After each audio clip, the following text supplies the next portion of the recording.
If you're tuning into this still, then hopefully you finished listening to Dennis's story and continued on to hear what AIM Ministries is doing.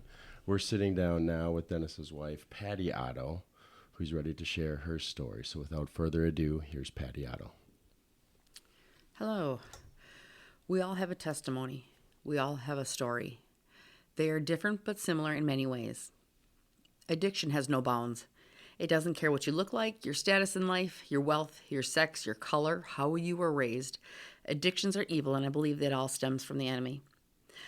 I fell into the trap when I was 14. I was deceived and lied to by the evil one, which made my head and life a mess. At first, I did enjoy using. It soon became normal.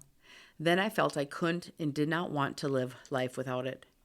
Until there was a point when I surrendered 100% and realized I couldn't do it on my own. I needed the help from God. We are all walking miracles. We all have overcome. I grew up in a loving Christian middle-class home with both of my parents, 2 older sisters and a younger brother. Both my parents were really involved in church. We were there 3 to 4 times a week. God was at the center of everything in our home. So from an early age, I knew right from wrong. I also knew I didn't like myself. I've always struggled with feeling not good enough, not pretty enough, not girly enough, not likable, and definitely not worthy. I wanted to be somebody different, and that's what substances did for me. Like with most, it started with cigarettes, stealing alcohol, followed by marijuana. 3 minor consumptions and 2 psych ward visits didn't seem to faze me. I turned into someone that wasn't me anymore. I hung out with older people, so I acted older. I didn't have any rules when I hung around them, so naturally I didn't think I needed any rules living at home. I started arguing and disrespecting my parents and siblings a lot. I created a lot of chaos in the home, and I was not a nice person. School began to get hard. I had a hard time paying attention, and it started to get me in trouble. So I dropped out. That was my sophomore year when I was 16 years old. It's hard to believe that is where my oldest son is now. I eventually went back to school and finished through an alternative learning center. I graduated in 1996. I was 17 when I was introduced to speed, methamphetamine, and that became my new drug of choice. I loved the rush. I loved going fast. I loved the person I became. Only a short time later, I began using intravenously. When you use drugs, you don't do things that you would normally do. Now, to touch on my family life, that didn't exist. I did not see them or talk to them very often at all. I was completely disconnected to everyone who truly cared about me. But I was not ready, nor did I want to stop using. I sold dope and hustled my way around Minnesota. I've been in good areas down to the streets of Minneapolis and St. Paul. I've hung around some pretty bad people too. I've done a lot of things I'm not proud of. I was raped and lived in many trap houses. I have been in many raids, and by the grace of God, I was never arrested. I always knew God was still there. He didn't ever leave me. I chose to leave him and keep him at a distance. I was 26 when I met a guy who was in recovery. His name was Jason. He had been sober for a long time. He had a successful job in which he traveled. He had a townhouse and was secure in his life. We began dating, and shortly after I moved in. I was still using, and he had no idea. I was able to hide it very well for a while. I used drugs to be normal, to function day to day. Even though I was high, I taught myself how to eat and put myself to bed at night. Like I said, he traveled for business, which made my life all the better. Monday through Thursday, he was out of town, so that was my party time. Friday through Monday, I was a homebody. I led the perfect secret second life, so I thought. But that also meant that I had my fair share of haters. That lasted for a few years. We got engaged. But it all came to an end when a so-called friend of mine came up and told him everything I had done and that I was doing because she thought he should know what I was doing. He was naturally crushed that I was living a lie for so long. We first postponed and then ended up canceling the wedding. And off to treatment I went because that's what you're supposed to do. I was scared. I didn't know how to live life without using. I have heard that when you start using, your brain stops maturing, and I was using during crucial moments of my brain growth. I didn't know where to begin. I didn't even think to seek after God, when that should have been the first thing. I still kept him at arm's length, and that was winter of 2006. After completing treatment and aftercare, things were great for a few months. Relationships between my family and I were healing. I felt like part of the family again. I went to meetings and had a sponsor, but really never made any good sober connections. I felt like I missed the people I called my friends. Soon I thought I could hang around them and be in the same places I used to use and just not use. Well, to my surprise, that did not work and I relapsed. Early in recovery, they say to stay away from old people, places, and things, and this is so true. It was so easy to slip right back into that secret style of lies. To still make it look good to my family and Jason, I continued to go to my 2 meetings a week and say that I was sober, even though I wasn't. I picked up right where I left off with that secret second lifestyle. At one of my Narcotics Anonymous meetings that I attended while high, I met Dennis. He was charming and very good looking. He told me that one day I was going to date him. I was like, yeah, right, not going to happen. I'm engaged. But there was something about him. I'm not sure if it was his bad boy looks or his charm, but something sparked a little interest in me. I felt that there was a connection. Jason and I were planning on moving to North Carolina for his work, but secretly I didn't want to go. Obviously, I didn't want to leave my lifestyle. I had contracted hepatitis C at some point in my using, so I had to tell Jason something on why I didn't want to move. I thought of a plan. It was to temporarily move back in with my parents so I could go and get treatments to cure my hepatitis C. By that time, Dennis and I were hanging out together. We were going to meetings, going out after, dinner before, casual phone calls. Feelings were there, and it wasn't long after we were intimate with each other. My life was full of sin and lies, but it all seemed normal. I helped Jason pack up the townhome, and off to North Carolina he went with half of my belongings and the idea that I was going to move there also eventually. I still lived in the townhome for a few more weeks. Around that time, I found out I was pregnant. I was 30 years old, more confused than ever. I was still using drugs, and now my head was spinning. What was I doing? Whose child am I carrying? I had no idea. Was it Jason's or Dennis's? I had lots of shame. I moved back in with my parents, and it was a rough few months.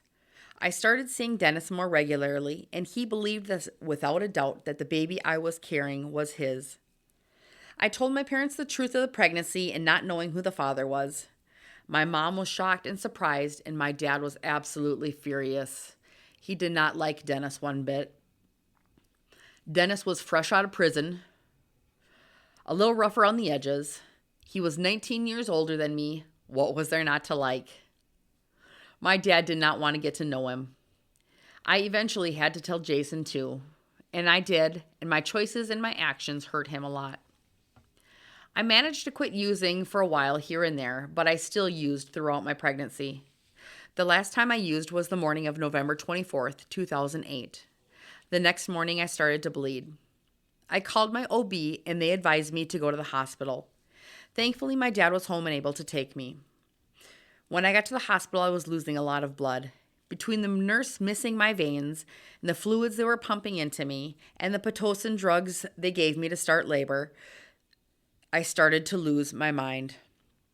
From there, I don't remember anything else. My dad and my brother, who were there with me, said I turned into somebody they did not know, almost evil.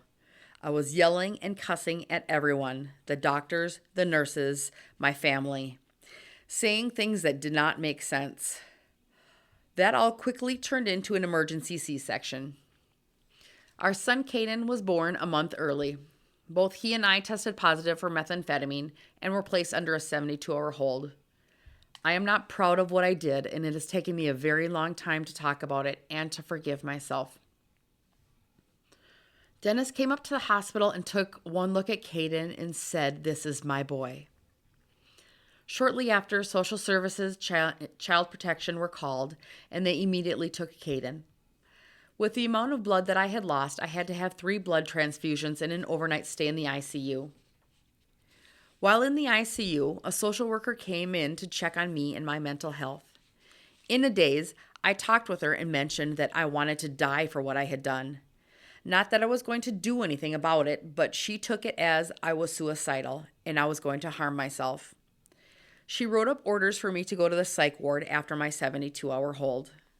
While in a locked room at the hospital, waiting to go to the mental hospital, I poured my heart out to God.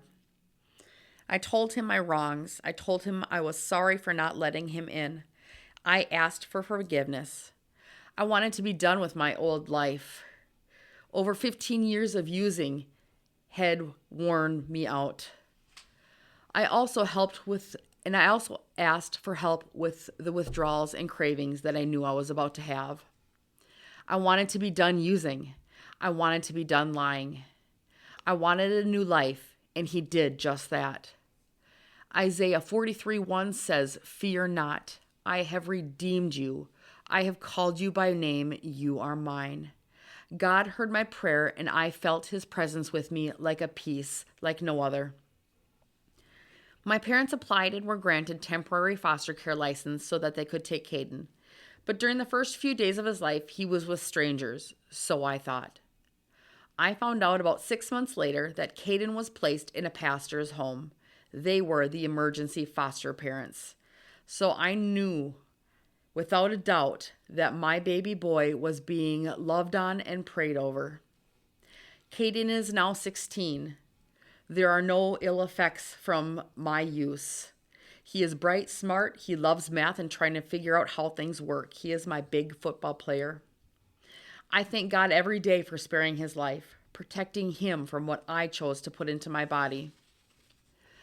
Dennis and I broke up for a short time because I needed to work on myself and my recovery. I stayed a week in the psych ward and then I chose to go to treatment. After treatment, I moved in with my brother. I was in aftercare, family drug court, and had a part-time job. I did everything I was asked to do. My visits with Kayden were supervised by my parents at their home, and I could be there all day if I chose. I did. I went early in the morning when he woke up, and I stayed until I put him to bed. Dennis took a paternity test which did say that Kayden was indeed his son. Within 4 months, I graduated Dakota County Drug Court, and my parental rights were restored.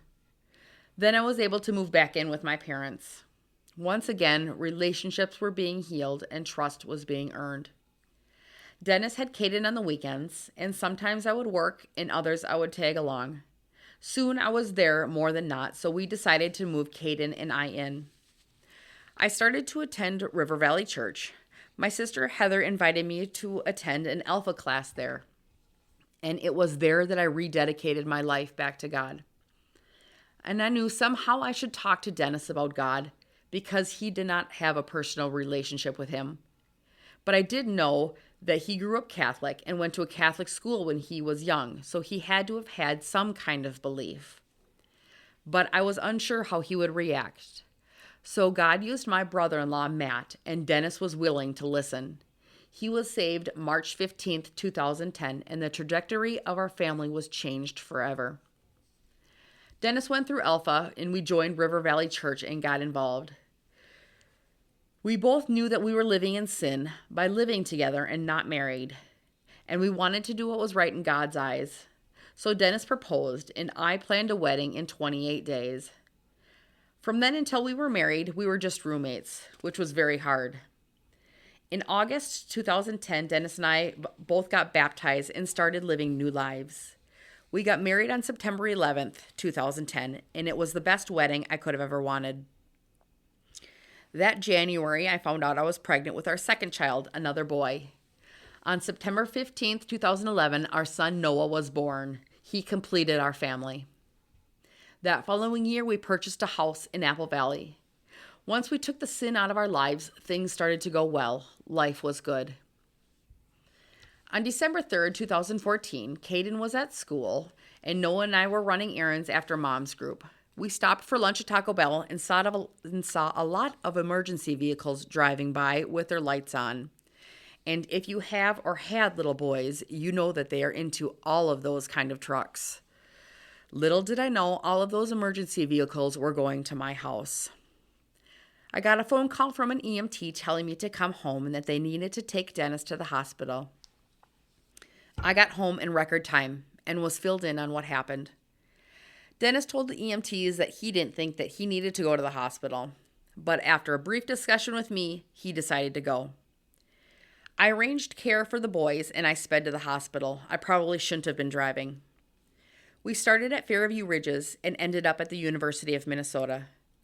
The doctor at Fairview told us that if Dennis could make it to the U of M, he had a fighting chance. I don't think he thought Dennis was going to survive. Dennis had an ascending aortic dissection. They call it the Widowmaker. It was a long 14-hour surgery and a week in a coma. I was worried sick. We had young boys.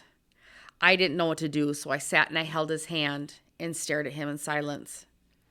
While sitting there, I had my sister Heather bring up her iPod and some small speakers. I started praying out loud and listening to worship music and singing along. They had stopped the coma-inducing medicine, and he still wasn't waking up. I began to ask God why. Why was Dennis not waking up? Why was this happening? I was worried sick and starting to get mad. I felt I needed answers, and I wanted them now, and nobody was giving me any information at why this was happening. So I prayed. At that moment, I heard God's voice so clearly. He said, "My time, not yours." Proverbs 3 says, "Trust in the Lord with all your heart and lean not on your own understanding." When I heard and accepted this, all of the worry and uneasiness I had been feeling immediately went away. I felt peace go through my body. And later on that evening, Dennis did wake up. It was a rough recovery with lots of hospital visits, but he made it through. One Sunday at church, he was asked if he thought he could go back doing construction, and they thought that he would make a good pastor. That lit a spark in him. We were financially struggling. He purchased the first course and then told me. Later, my sister Sarah and brother-in-law, they didn't know our financial struggles, and of hearing that Dennis wanted to go in ministry, they blessed us and paid for all of the courses. Growing up, my parents always prayed for and told us kids we would marry a Christian spouse. But for some reason, I never believed I would. I felt different. And now look at me. Not only did I marry a Christian man, but a pastor. That completely blows my mind. Obviously, he isn't your typical pastor. His church is the streets. Our life isn't perfect by any means. We still have our struggles. But with God walking alongside us, we are blessed. In May 22, Dennis, had another health scare. He was diagnosed with prostate cancer. I attended a pastor's wives' retreat up north for a few days and sat at the foot of the Lord and cried out to him. And through the uncontrollable weeping, I kept saying, "God, I need you. We need you. This situation I can't handle on my own. I can't, but you can. I give this all to you." I kept repeating those words. He placed people in our lives and got the ball rolling. Through it all of the medical appointments, procedures, surgeries, and recoveries, we trusted God and we were at peace with the process. Today, he is cancer-free. Dennis followed the Lord's calling on his life and started All In Ministries, April 2017. At that time, it was only for men, but now it is for men and women. I knew someday that I would be involved in something with sharing my story of trials, strength, and hope, and that someday is now. Right now, I'm mentoring women in all walks of their recovery and life. I like to think of myself as their biggest fan and cheerleader. I'm an encourager, not a problem solver. I'm not scared to call them out on their crap. I continue to show them the love of Christ no matter what their belief or struggle. I always knew God had something more for me, that he was going to use my past of addiction and struggles to glorify him. And I believe that time is now. Thank you for sharing that. There's a lot there. And for those of you who haven't listened to the first episode, it's probably pretty important you do because that filled in a lot of gaps. But I want to go back and touch on a few things you glanced over. First and foremost, how many times have you been in the psych ward? Twice. Okay. So there was one early on in life. Yes. Okay. Tell me about that experience.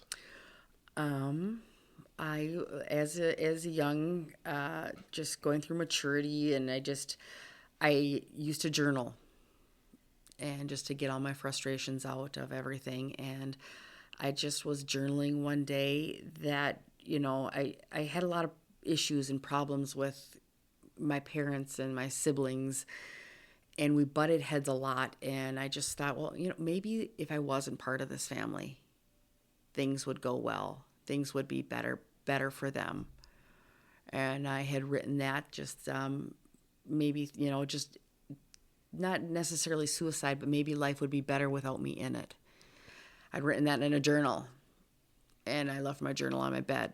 I don't know if it was just so my mom could read it or cry for help. I didn't know, but she did end up reading it, and they didn't know what to do. So they asked around, and I ended up in the psych ward because they thought that was going to harm myself. Sure. And personally, what was that experience like? Was it 72 hours in there? No, I was there for a full week. A full week. And you were how old? And I was 15.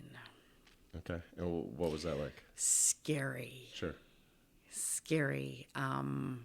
Just being there, as a child, and listening to the screams at night.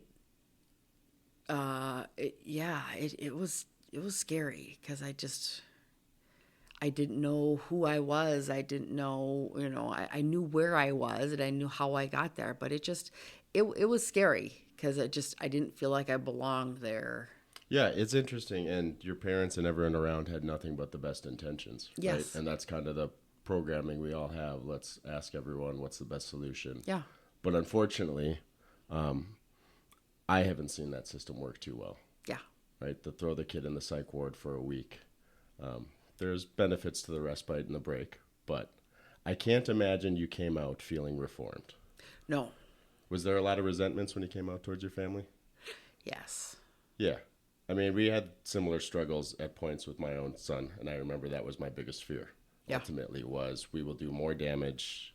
We will teach him that we don't want him is the ultimate fear. Did you come out feeling that way? I guess I came out feeling more different and more like I didn't belong. And I also met some people in there who I carried on relationships with after that weren't healthy. And how many years from this period of your life until you met Jason then?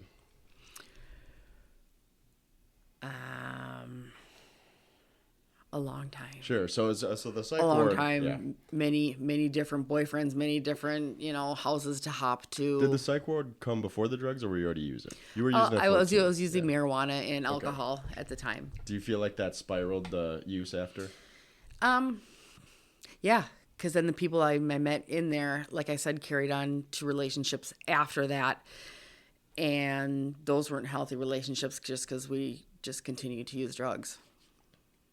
Well, one thing you touched on, too, I thought was fascinating. Obviously, you've had a good Christian foundation with your parents. I'm always praying for it. But you said yourself, God was always there. Yes, God was always there. Describe that. How did you know? By some of the bad situations I put myself in. I always knew that he was there. Just the foundation that I had growing up. Yeah. And the knowledge I had. There's something amazing about the addict's testimony that always ends with, I shouldn't be alive. Yes. Right?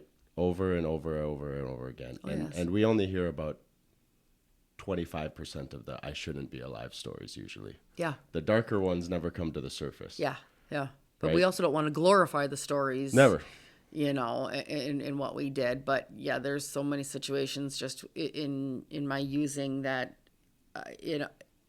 injecting what did I put into my body? Well, I think the and beauty of those stories is as dark as they are, as we see God's sovereignty over it all. In the darkest of the darkest of the dark, He was there. Yep. He was watching. Yep. And there was a plan. Yes. There's always an end game. Yes. And we don't see it. Yours was 13 years down the line. Yes. But it was there. Yeah. Fantastic. So the first time you went to treatment, was that after you were with Jason? And Yeah. then he Yeah. No, busted that was when I was Jason, and that was just. I went because that's what you were supposed to do. I'm glad you said that again, because that's what I was going to touch on. Yeah. Again, similar experience. That's kind of the programming we have. It's, you get a DUI, and it's good. I'm not going to belittle the process. I think there's bones to it that are good. But let's go through the process. But the recidivism rate is terrible. Yeah.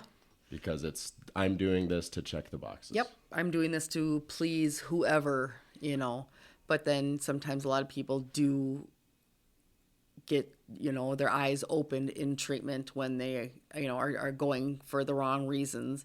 But a lot of them are just, going because they're supposed to go. I'll never forget the first time I went into treatment and you had to write how many times you'd been in treatment on that. And I laughed. Like, really? You guys have been here more than once? Yeah. 3 treatments later. Yeah. Right? Yeah. It's a sad spiral, but I wanted to touch on something I touched with Dennis, and we'll get back to this maybe more. I want to go with your story, but I think that's what set apart your guys' group on Tuesday as opposed to the other addiction groups, right? The willingness to be there. We have a group of, you're on 3 years now. Yep. Of consistent people, and I don't think there's been one court-ordered person there. Possibly a few actually coming and going, but... Yeah. There's a few, but there's a few who are court ordered, but who also want to be there. Yeah. That's the mood, I would say, there. Yeah. Right? There's not a lot of hostility. Yeah. And that's the beauty of it, right? And I think the key, which we'll go back to many times, is God, right? Yep. That presence of God in it. No matter where you're at in the process, you're safe, you're home, you're with God. Yep. And that's where you meet good, sober people is at meetings, and you have to meet sober people outside of your normal life if you want to succeed. Yeah, because you mentioned right after treatment you had tried to go back into the world. Oh yes, I missed those so-called friends because I didn't really make any good sober connections. And how quickly after treatment were you back to using again? 4 months. 4 months. 4 months. Tell me about that first time using again. I'm always curious. I have my own set of tales, but... You pick up right where you left off. Right? Yeah. Right where you left off. And that continued then for up until Kayden, correct? Yep. Wow. Yep. That was, I knew it was when that 35W bridge collapsed. Okay. Yeah, I think that was like August 1st. Yeah, I remember the Twins game playing, oddly enough. Okay, so you met Dennis. You were talking about meeting good people. Well, there's the exception. There's Dennis. I don't know what he is. But you met him there, right? I did. Okay. And you have some glowing things to say about him. I love that in your story. And I can testify those two are still very much in love. It's adorable. So you met Dennis, and did you think right away there was a chance in heck that this could be a guy for you? Was there that thought in the back of your head? There was that spark just was it because... the romanticized, yeah, riding in on a white horse, yeah, saving you from your life? I don't know if it was that. But Took he it was just far. that bad boy. He just was rough around the edges. Yeah. He definitely isn't the guy that he is today. Yeah. Even though I couldn't love him more now, it just...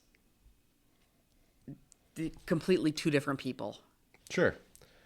So then again, you mentioned that your early relationship, which is I think it's important and beautiful to note with your guys' love story and everything you're doing now, the early parts of your relationship wasn't pretty. No. It wasn't filled with abuse by any means or anything negative that, but it was full of sin and lies. Oh, yes. Oh, yes. Yeah. Just me lying, and using and, lying to everybody. Yeah. I mean, the biblical... It was that secret second life that I thought I had but it's sad. It's a prison. Yes. Right? You can never fully live when you have that second part holding on to you. Yeah. That's the issue.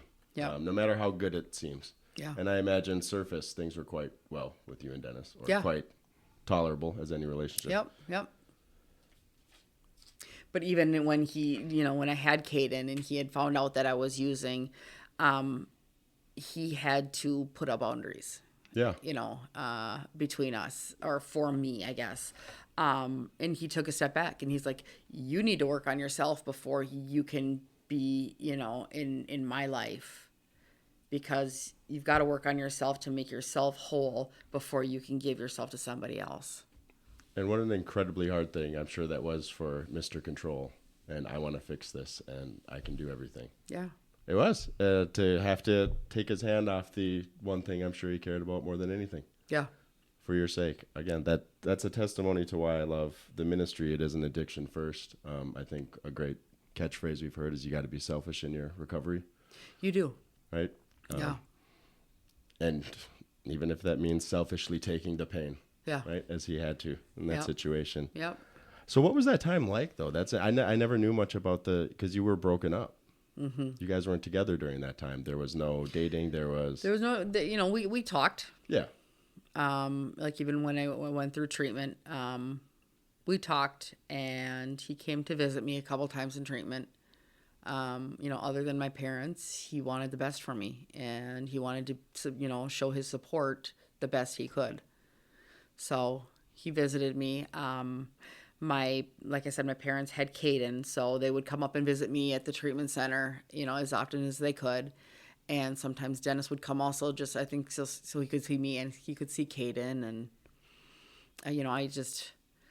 I made the best of it. It was a crappy situation, with losing Kayden and then having all of these people with their expectations and these demands of you need to do this, you need to do this, you need to jump through this hoop. But I did everything I was asked to do, as silly as it was, or as silly sounding as it was, just because I wanted to be done using. I wanted a new life. I wanted to be done with it all. Sure. Shed some light on that, because I think that's so important. It wasn't easy, right? You had to do a lot of work. That's the problem. Yeah. I think people hit these big mound hill. You had a lot ahead of you, right, to get your son back. Yeah. Okay. Yeah. How did you get through that? By doing the next right thing. It sounds cliche, but literally doing the next right thing. After treatment, instead of going to a halfway house, my brother had an extra room at his house, so I was able to move in with him. And I had my social worker visit me there. I had meetings with them. I was supposed to get a job, and and then all the extra time I did have, I was at my parents' house right away in the morning to get Kayden up and spend as much time with him as I could. My parents wanted me to go to Teen Challenge when I chose to go to treatment. But selfishly, I didn't want to commit to a year in Teen Challenge and miss the first year of Kayden's life. Yeah. I think, though, that's key. You knew which treatment was right for you. Yes. Right? Yes. It's one of those situations where a lot of people are looking through a small glass hole and giving you the information that they have little information on. Yeah. Unfortunately. Yeah. And you do have to advocate for yourself. Yeah. But there's a part B. You have to take the actual steps after, which you did. Yeah. You advocated and said, this is what I'm going to do, and here's the proof. And was it lonely for a while? It was, because I didn't associate with anybody except for my family, Dennis, and that was basically it. My other outlet was working. I went to meetings, but I didn't want to do the same thing I did last time with going back and and talking with people or toying around the idea of talking with people who I used to use with. Mm-hmm. And it's a slippery slope. So there was a lot of loneliness, but I knew what I wanted. I wanted to be done with that life, and I knew that meant cut everybody out from that lifestyle that I used to live. So as you're going through the correct steps, and you're taking care of yourself and being selfish in your recovery, at some point you must have started going to church. Yes. Okay. Yes. It was about 2009. My sister had invited me to Alpha. Okay.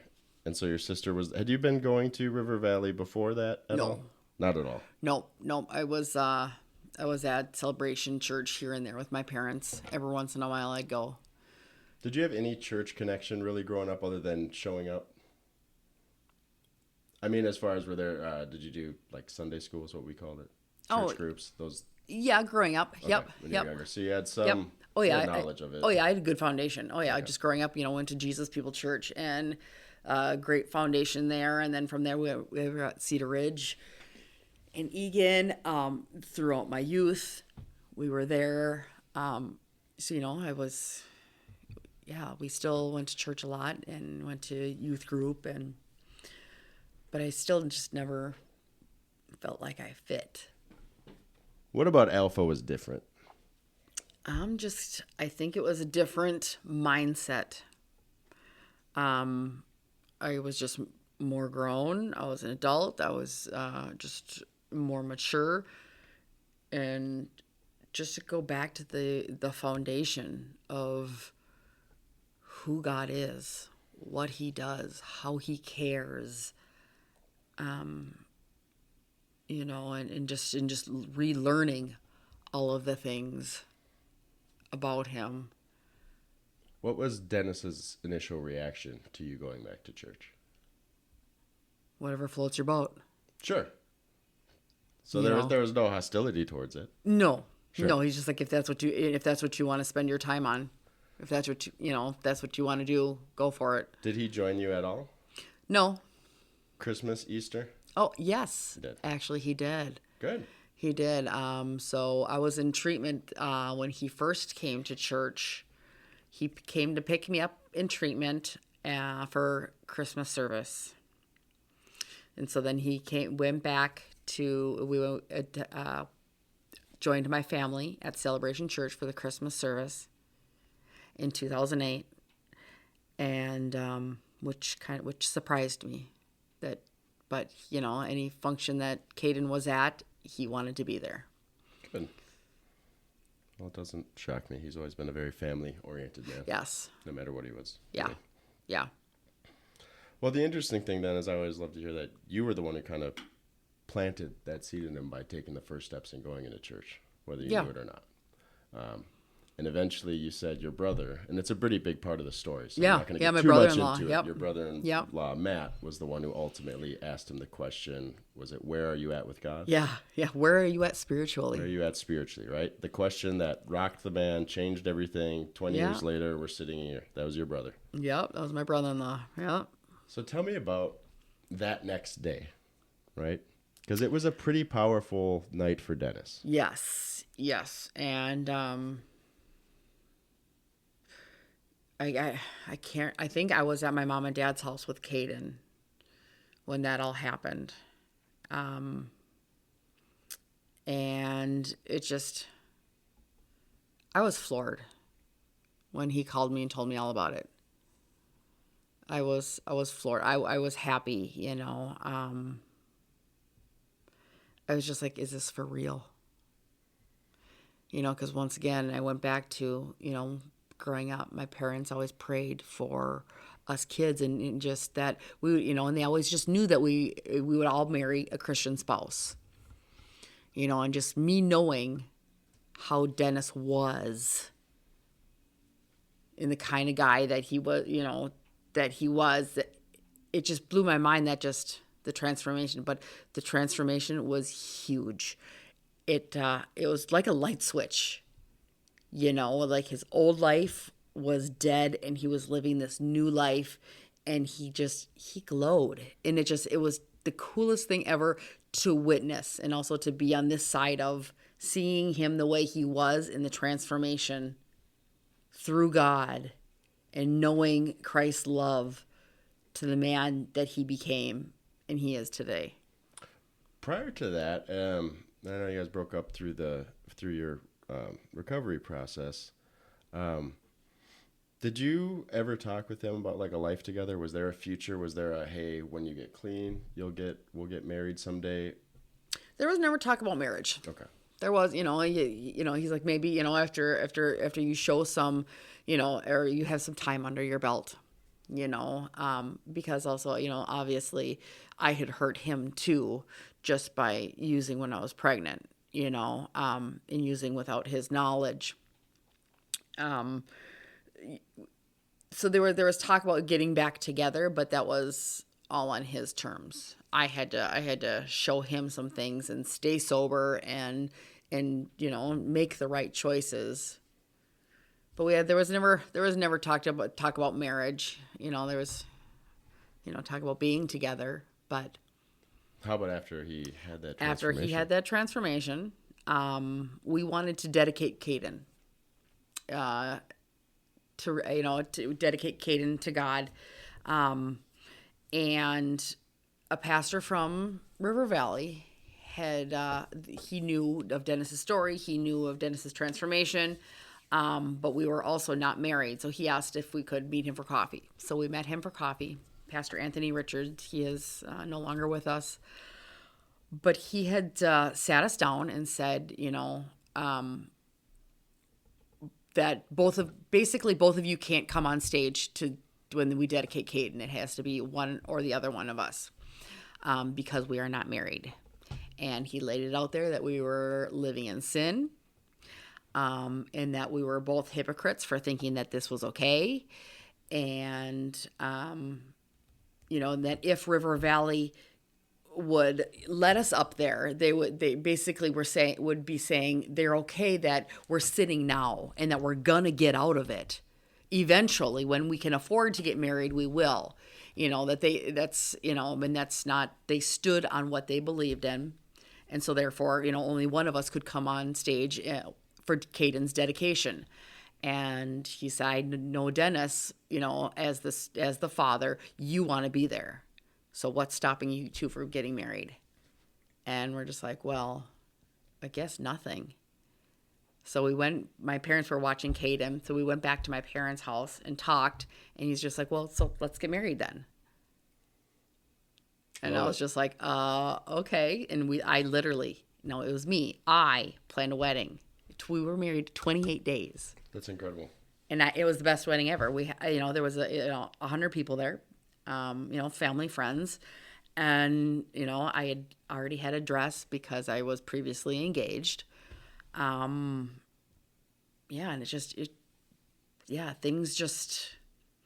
the venue just happened to be open that day that I had called and wanted it for. And it was beautiful. I couldn't have asked for a better day, and that's like when we first really decided to take the sin out of our lives. Yeah, and you touch on that in your testimony. Yeah. Take the sin out of your life, life goes well. Yeah. Right? Yeah. It's a simple equation, not easy.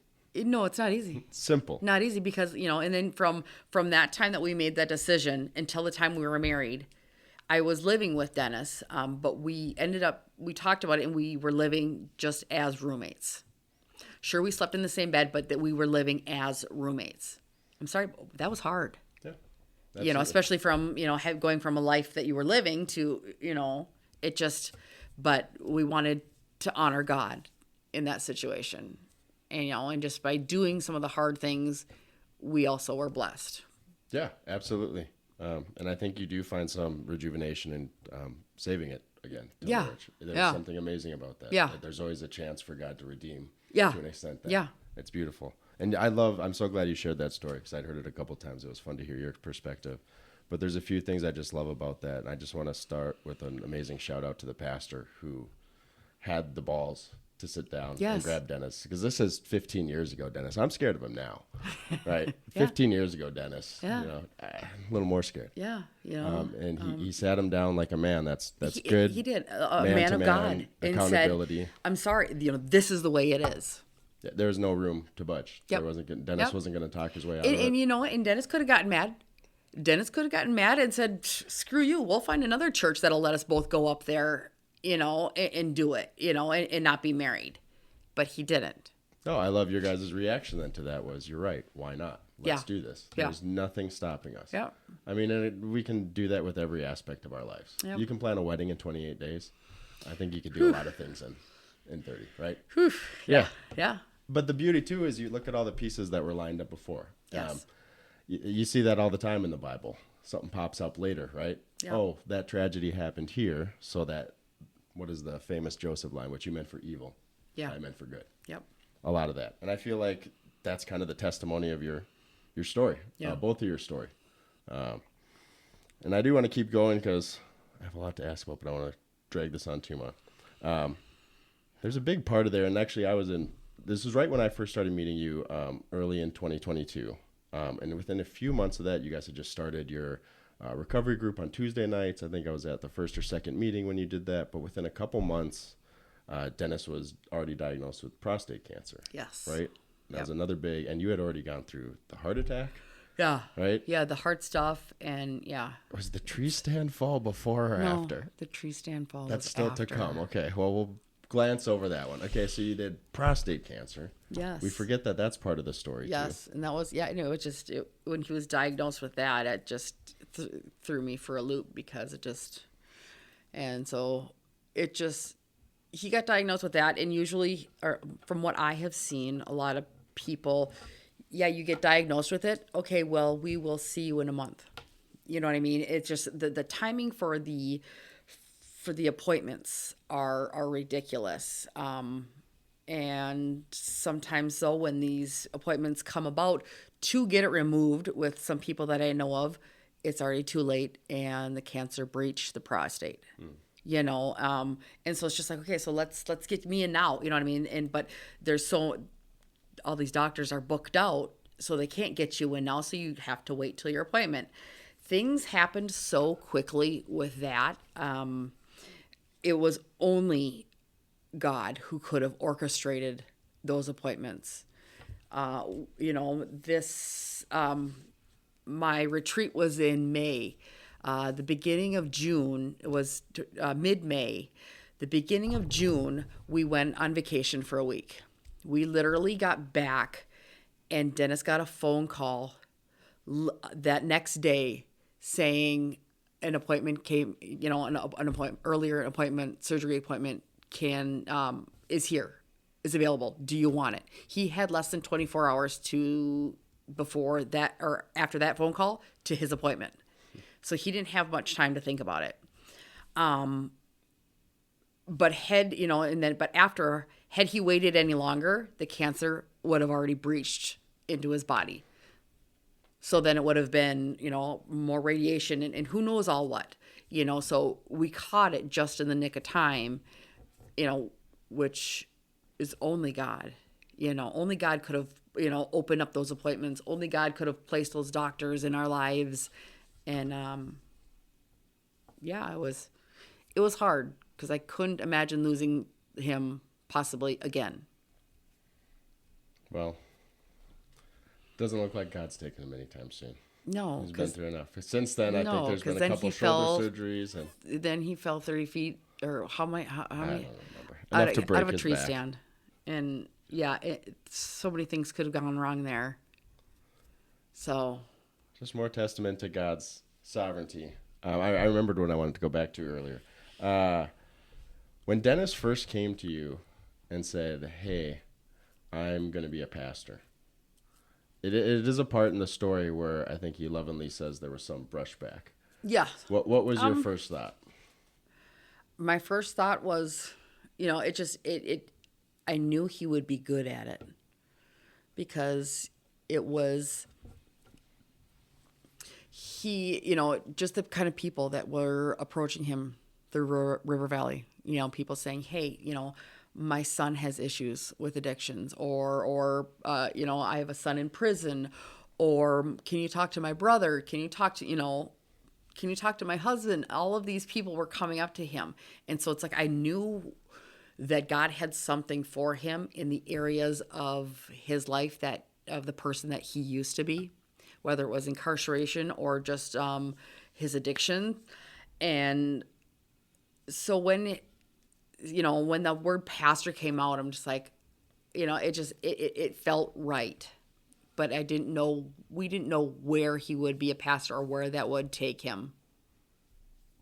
But, he just always has a heart for, the prisons and the men in prison. And I just think, what better of a person to go back and to minister to these individuals than one that's been there himself. Well, not only that, what better person to minister to addicts than one who's been there herself? And you have been doing that recently. Yes. That's the cool part of the ministry. That's the big part I wanted to get to here. You finally came on board as a full-time employee with the ministry. When was that? About 3 years ago. 3 years ago. Yep. Right? Tell me about that since you started. What have you been doing? Mentoring women of in all walks of their recovery. Sure. I mean, right before we were recording this, I assume that's the phone call you were on. Yes. Yeah. Yes. There's a lot of phone calls. There's a lot of text messages. There's in all walks of the recovery, whether it's the beginnings of before treatment or after treatment or or just the middle person. I'm just somebody who they can call, ask questions. I'm by no means am I a counselor or I know the right answers, but just one that has been in similar situations. And I always try, and offer hope, I pray with them. I am there, I'm the biggest encourager. Yeah, I can testify to that. On my last relapse, you were the first person to text me saying, "You're a good man. You made a mistake." It meant a lot. I'm tearing up a little saying it, but it really did. I mean, that's testimony to what this ministry does. Yeah, and I was back. We make mistakes I'm not perfect. I make mistakes every day. Yep. I have a lot of issue with anger, but it's. Well, 2 boys don't make it easy. You mean 3? Oh yeah. But it's pick yourself up. We make mistakes. Yeah, the beauty. I think what are we going to do from here on out? Well, I think we forget too. Somewhere in the message of the gospel is good or bad. It doesn't matter what you did yesterday. Yeah.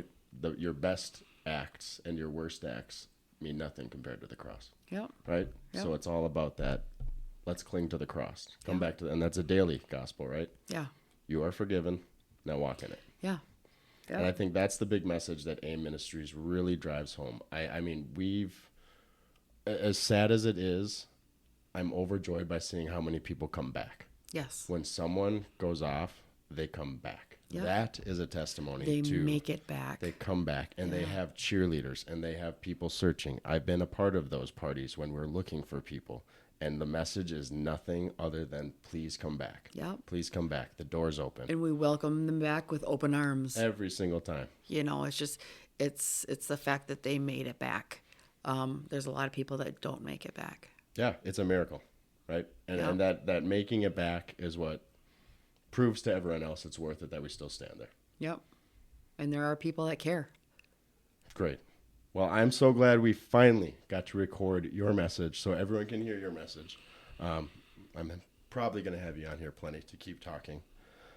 Anything coming up on the women's ministry side we need to plug? You got a lot of fishing trips coming up. No, not of right now. Oh, that's it. Yep. That's nothing. Ministry's done. No. We've been prepping for a big fundraiser this Saturday, the big kids fishing fundraiser. There's the kids fishing outing. And then we have our big fundraiser in September. Absolutely. Well, I think that's all for this episode, but I want to thank you again, Patti, for sharing your amazing testimony and all the work you're doing for All In Ministries. I'm hoping this message just keeps spreading and we get to reach others. If you want to learn more about All In Ministries, make sure you check out allinministries.org. I'll make sure I leave all the links on everything with this podcast. And until we talk next, be good and go in God's grace. Amen.